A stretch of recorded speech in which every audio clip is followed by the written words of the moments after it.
Hola a todos. En primer lugar, quiero saludar a mis amigos de la Sociedad Peruana de Marketing que me permiten compartir con sus asociados esta información tan importante para todos, que es cómo evitar infracciones a la legislación publicitaria. Mi nombre es Abelardo Aramayo Baela, soy secretario técnico de la Comisión de Fiscalización de la Competencia Desleal del INDECOPI. Y vamos a ver de manera muy didáctica, muy dinámica, y lo hemos enumerado como principios o mandamientos, estas formas principales de evitar estas infracciones. Primero vamos a enumerar estos mandatos. Son: no difundas contenido falso o engañoso, no confundas sobre el origen de tus productos o servicios, no te aproveches del prestigio de otros, no denigres a tus competidores, no te compares ni equipares de manera indebida, cuenta con las autorizaciones y permisos correspondientes, sea auténtico cuando difundas publicidad, respeta las normas sectoriales, no difundas contenido que incite actos ilegales o discriminatorios y establece un programa de cumplimiento de la legislación publicitaria. Más vale prevenir que lamentar. Entonces vamos a ver el primer mandato, ¿no? O la primera recomendación. No difundas contenido falso o engañoso. Acá es importantísimo, ¿no? Tenemos que difundir información exacta y veraz en la publicidad. Debemos recordar que el anunciante es el garante de la información que se pone a disposición de los consumidores. Y en realidad la mejor forma de generar fidelización en los clientes es siendo transparentes, ¿no? Y darle la información exacta, verdadera. Toda la información que se brinde debe estar debidamente comprobada, corroborada, con una prueba conseguida antes de la difusión de la publicidad. Esto va a ser muy apreciado por los consumidores y no vamos a defraudar sus expectativas. Además, que vamos a reducir de manera significativa la cantidad de reclamos que pueden haber de manera posterior, porque si el consumidor de repente no entendió bien la información que le dimos en la publicidad, nosotros tenemos como medio de prueba que la información correcta se difundió en la publicidad. Entonces, es un mecanismo sumamente importante. Luego, si difundes afirmaciones objetivas, debes tener las pruebas que acrediten dicha información. Como les mencionaba, toda información objetiva que pueda ser comprobable debe ser capaz de ser acreditada. Yo debo contar con las pruebas que acrediten la veracidad de esa información de manera previa a su difusión. Por lo tanto, las informaciones de naturaleza subjetiva o evidentemente exagerada, porque recordemos pues que la publicidad es un mecanismo de información, es un mecanismo de persuasión y es un mecanismo de competencia. Por lo tanto, en su faceta de persuasión, la publicidad lo que busca es llamar nuestra atención para que nosotros contratemos un servicio o adquiramos un producto. Por lo tanto, se permiten las licencias publicitarias, se permite el uso del humor, la fantasía y la exageración, pero siempre y cuando no infringamos los demás principios establecidos para la publicidad.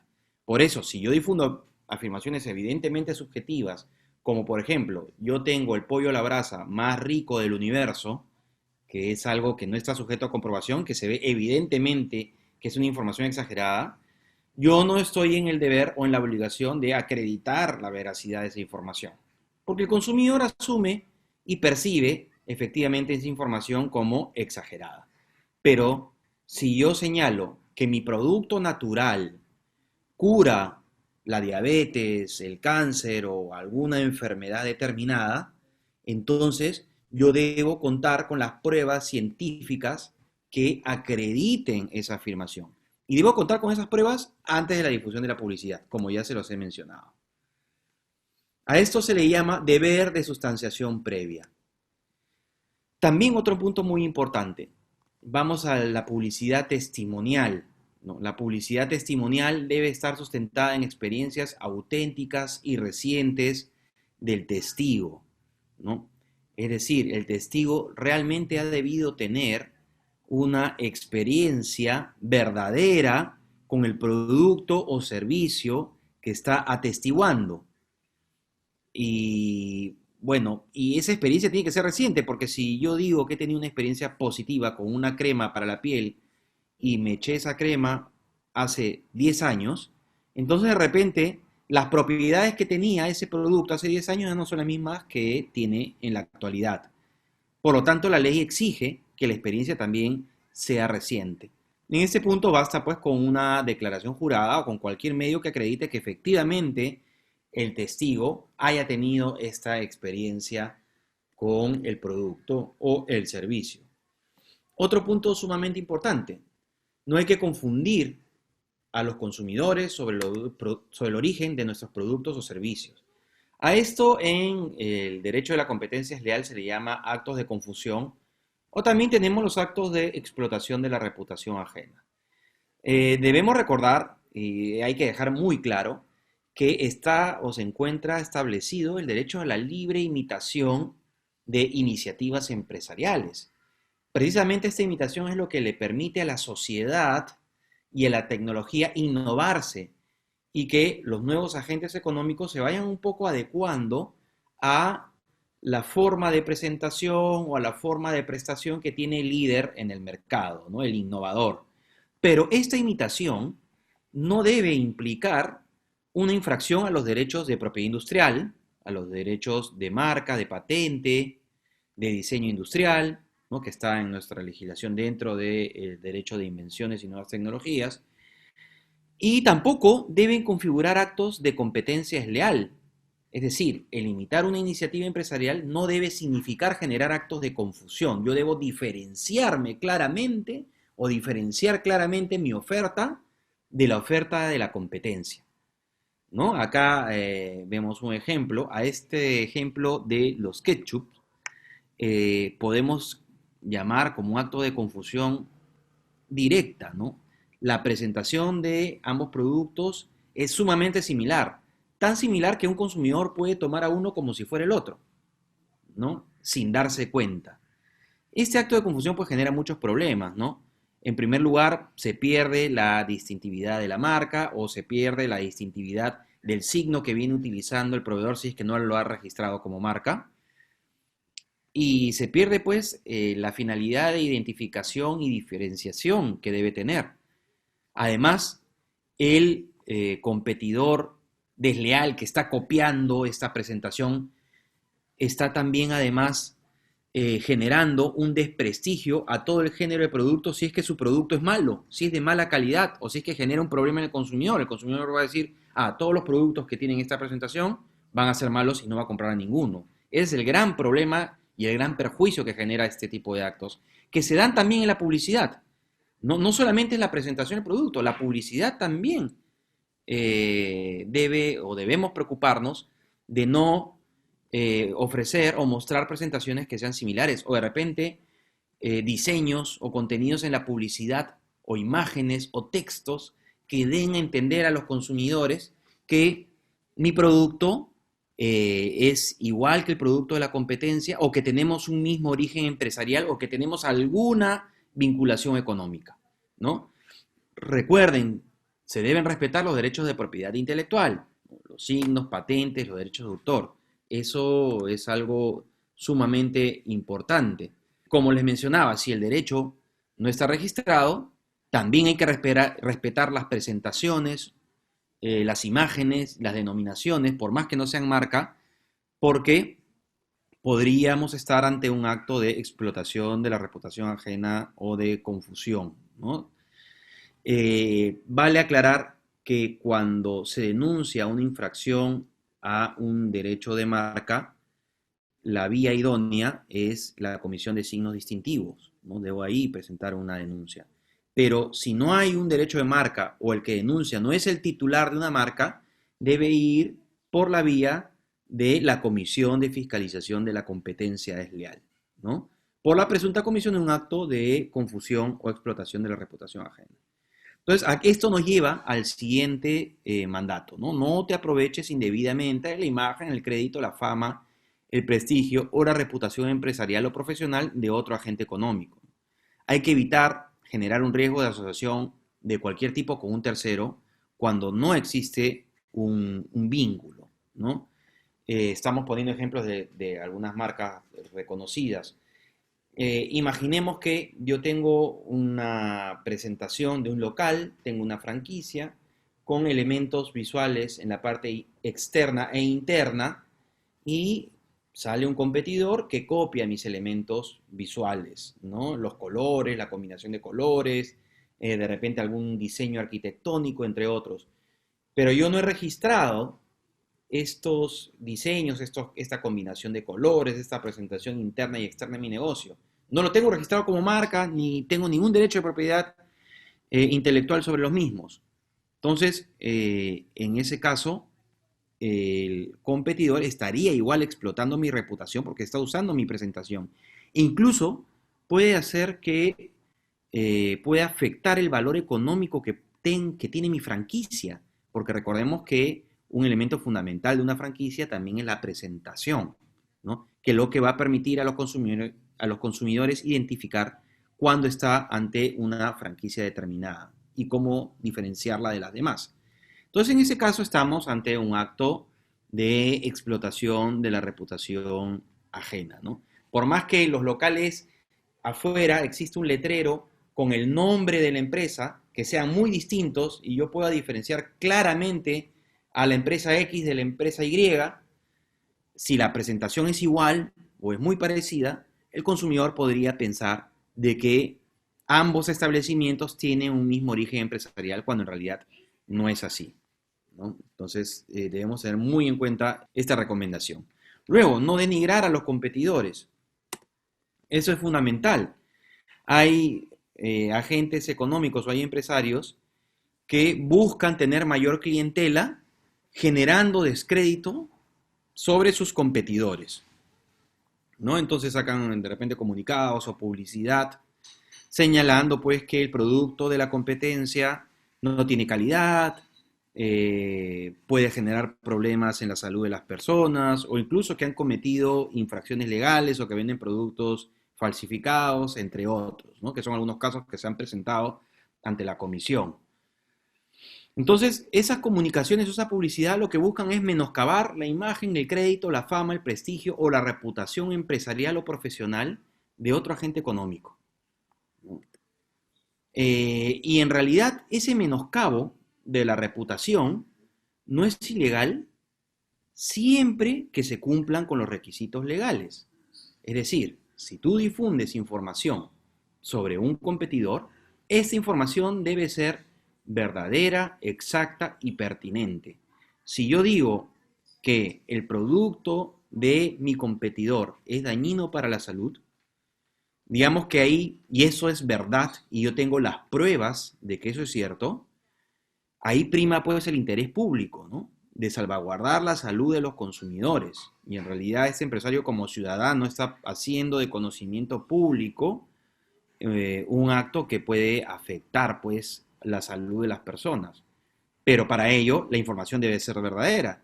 Y para ser verdadera debemos recordar los requisitos que teníamos para la recomendación de no engañar. Debe ser objetiva y debe contar con una prueba que acredite la veracidad de esa información. Pero también la información debe ser exacta, ¿no? No debe ser ambigua, ¿no? Imaginemos que la prueba es sobre el producto A y yo digo que lo que genera daño es el producto B de la misma empresa. Entonces ahí la información que estoy dando no es exacta. O que yo tenga una prueba de hace unos 20 años. Entonces también esa prueba no es actual porque de repente en la actualidad la empresa sí tiene protocolos y sí tiene productos que no generan daño en la población. Entonces debemos cuidarnos de que la información sea exacta y también que sea pertinente, pues, ¿no? La pertinencia significa que no debemos hacer una denigración de tono estrictamente personal, es decir, esta comunicación que genera descrédito no debe estar basada pues en la propia personalidad del empresario que maneja la empresa competidora, ni a su religión, ni a su origen, ni a su condición social, ni a cualquier otra índole. Y además debemos evitar el uso de la ironía, el sarcasmo y la sátira que no sean justificables por la circunstancia. Entonces, recuerden, ¿no? No debemos generar descrédito en los competidores y si difundo alguna información que pueda generar descrédito, esta información debe ser verdadera, exacta y pertinente. Y también una recomendación que está emparentada con la anterior, ¿no? Eh, Nosotros nos podemos comparar y nos podemos equiparar, pero existen requisitos para hacerlos.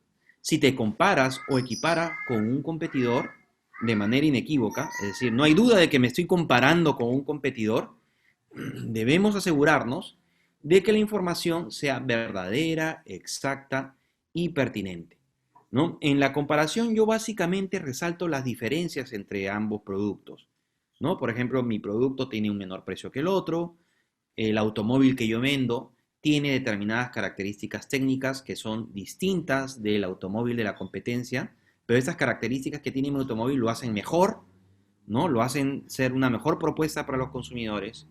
O en el caso de la equiparación, yo busco asimilarme, hacer que mi propuesta, que mi oferta sea similar o muy parecida a la propuesta del competidor, ¿no? Señalo yo y pongo énfasis más en las semejanzas que en las diferencias. Entonces, poniendo un ejemplo, yendo al caso de los automóviles, si el competidor vende un automóvil de una marca sumamente reconocida y yo fabrico automóviles con una marca nueva, yo trataré de decir que el automóvil que yo fabrico tiene las mismas características técnicas que el automóvil de la competencia, ¿no? Y menciono la marca del auto de la competencia. En esos casos, tanto de la comparación como de la equiparación, la información debe ser verdadera, exacta y pertinente. Verdadera porque se debe ajustar a la verdad, debe ser información objetiva, ¿no?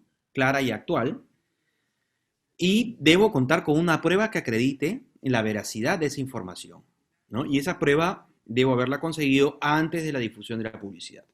La información también debe ser exacta, debemos evitar la ambigüedad, ¿no? Las malas interpretaciones y además esta información debe ser pertinente, como le mencionaba, evitando la denigración de tono estrictamente personal y evitando el uso de la ironía, el sarcasmo y la sátira no justificables por las circunstancias.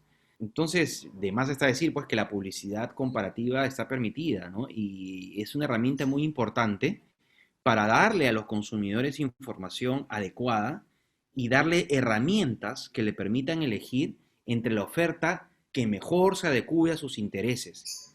Pero esa publicidad comparativa debe ser verdadera, exacta y pertinente.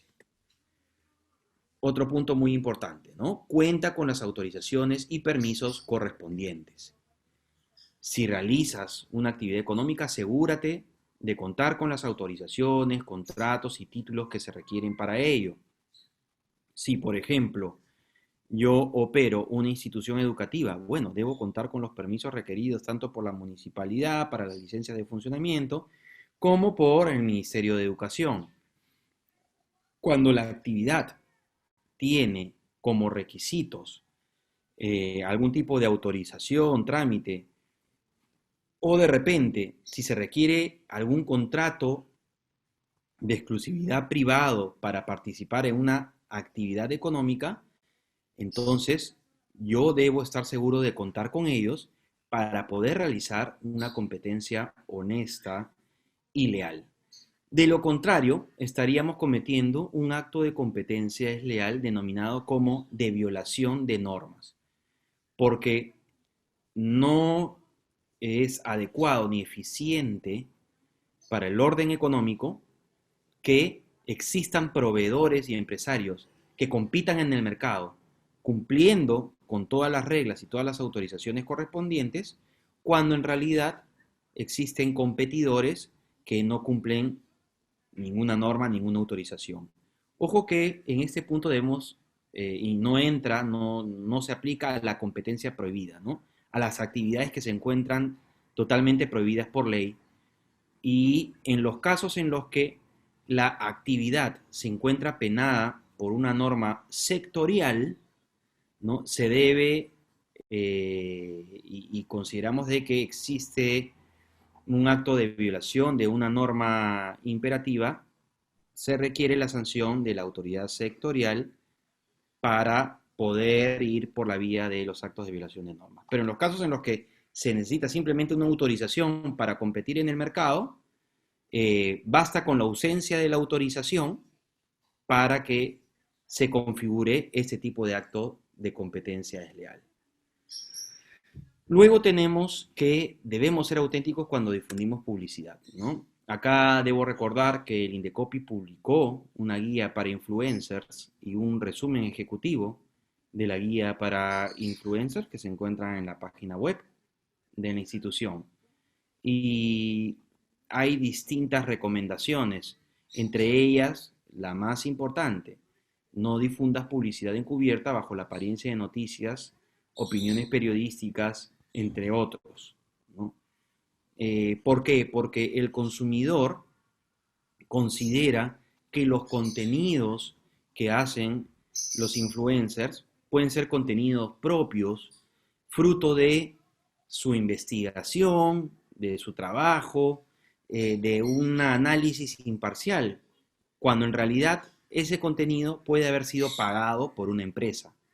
Entonces, en ese caso, en realidad se está defraudando el interés de los consumidores. Por eso, cada vez que se difunde publicidad o un influencer difunde una opinión o se presenta esa publicidad pues con un formato que pareciera una noticia o una nota periodística, se debe informar claramente al consumidor o al destinatario de la comunicación que estamos ante un publireportaje o un aviso contratado o ante una publicidad. Debemos informarle que estamos ante una publicidad comercial y que esa opinión no es imparcial, sino que ha sido contratada, ¿no? Y por eso debemos asegurarnos de advertir de manera clara que se trata de publicidad, de manera tal que el consumidor sepa y esté advertido de que está ante un anuncio publicitario. Esa información debe estar en idioma castellano, porque acá este es el idioma oficial en el Perú, además del quechua, pero principalmente en castellano se debe poner esa información sobre que se trata de publicidad. También debemos respetar las normas sectoriales, ¿no?, que se aplican a la publicidad comercial. A esto se le llama el principio de legalidad publicitaria. Tenemos distintas normas sectoriales, ¿no? La ley de los productos farmacéuticos y dispositivos médicos y productos sanitarios. Acá he puesto las principales, por si acaso, ¿no? En estos casos recordemos de que la publicidad de medicamentos de venta bajo receta médica no puede ser difundida al público en general, solamente a los profesionales de la salud que los prescriben y dispensan, salvo determinadas excepciones. Y en los casos en los que difunda medicamentos de venta sin receta médica, debo informar de manera clara sobre sus advertencias y precauciones. También tenemos la regulación sobre etiquetado de eficiencia energética. Yo debo consignar la etiqueta de eficiencia energética en los productos energéticos que están bajo esta reglamentación y debo poner también y tener en cuenta las disposiciones que para la publicidad establecen estos reglamentos. También tenemos la regulación sobre publicidad de bebidas alcohólicas, la ley de promoción de alimentación saludable para niños, niñas y adolescentes, ¿no? Debemos recordar las obligaciones que están listadas en el artículo 8 de la ley y recordar de poner los octógonos de advertencias, ¿no?, en los casos que corresponda, y las distintas disposiciones establecidas en el Código de Protección y Defensa del Consumidor. Si nosotros cumplimos estas normas, no estaremos infringiendo el principio de legalidad publicitaria. Además, no debemos difundir contenido que incite a actos ilegales o discriminatorios, ¿no? A esto se le conoce como principio de adecuación social, ¿no? Debemos asegurarnos de que los contenidos que difundamos no cometan actos o no induzcan a los destinatarios o a los consumidores a cometer actos ilegales o de discriminación por motivos de origen, raza, sexo, idioma, religión, opinión, condición económica o de cualquier otra índole. Acá un punto muy importante a resaltar es que el anunciante, el que contrata la publicidad, siempre va a ser responsable. Por más que de repente haya contratado a un influencer o a un presentador en televisión para que difunda una publicidad con una pauta determinada y este influencer o este presentador haya ido más allá de la pauta que se le ha dado, igual la responsabilidad siempre va a estar en la empresa anunciante porque es el gatillador de la infracción y debe contar con los mecanismos de supervisión. Digamos que si se ha dado una pauta clara y no ha sido seguida por el presentador, ¿no? O el vocero, esa podrá ser una característica o un acto o un hecho que pueda atenuar un poco la responsabilidad, pero la responsabilidad no va a desaparecer, ¿no? El anunciante siempre va a ser responsable. El que difunde la publicidad en su beneficio económico, bajo una contratación, bajo un contrato, siempre va a ser responsable. Y también puede ser responsable la agencia de publicidad, porque está bien, el anunciante contrata la elaboración del anuncio, pero es la agencia de publicidad la que elabora la forma en la que el anuncio se va a poner a disposición de los consumidores. Entonces la agencia de publicidad también va a ser responsable por la forma de la publicidad infractora. En estos casos, básicamente de discriminación o de inducción a actos ilegales, lo que genera la infracción es la forma como se presenta el anuncio. Por eso la agencia de publicidad también puede ser responsable.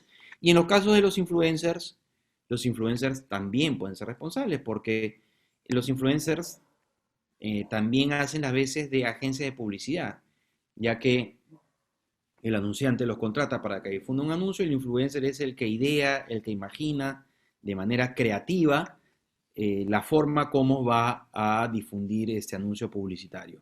Entonces está haciendo las veces de agencia de publicidad y también sería responsable por actos contra el principio de adecuación social. También, ya ahí esta es una obligación objetiva, no difundas contenido erótico a un público distinto al adulto, que también está dentro del principio de adecuación social.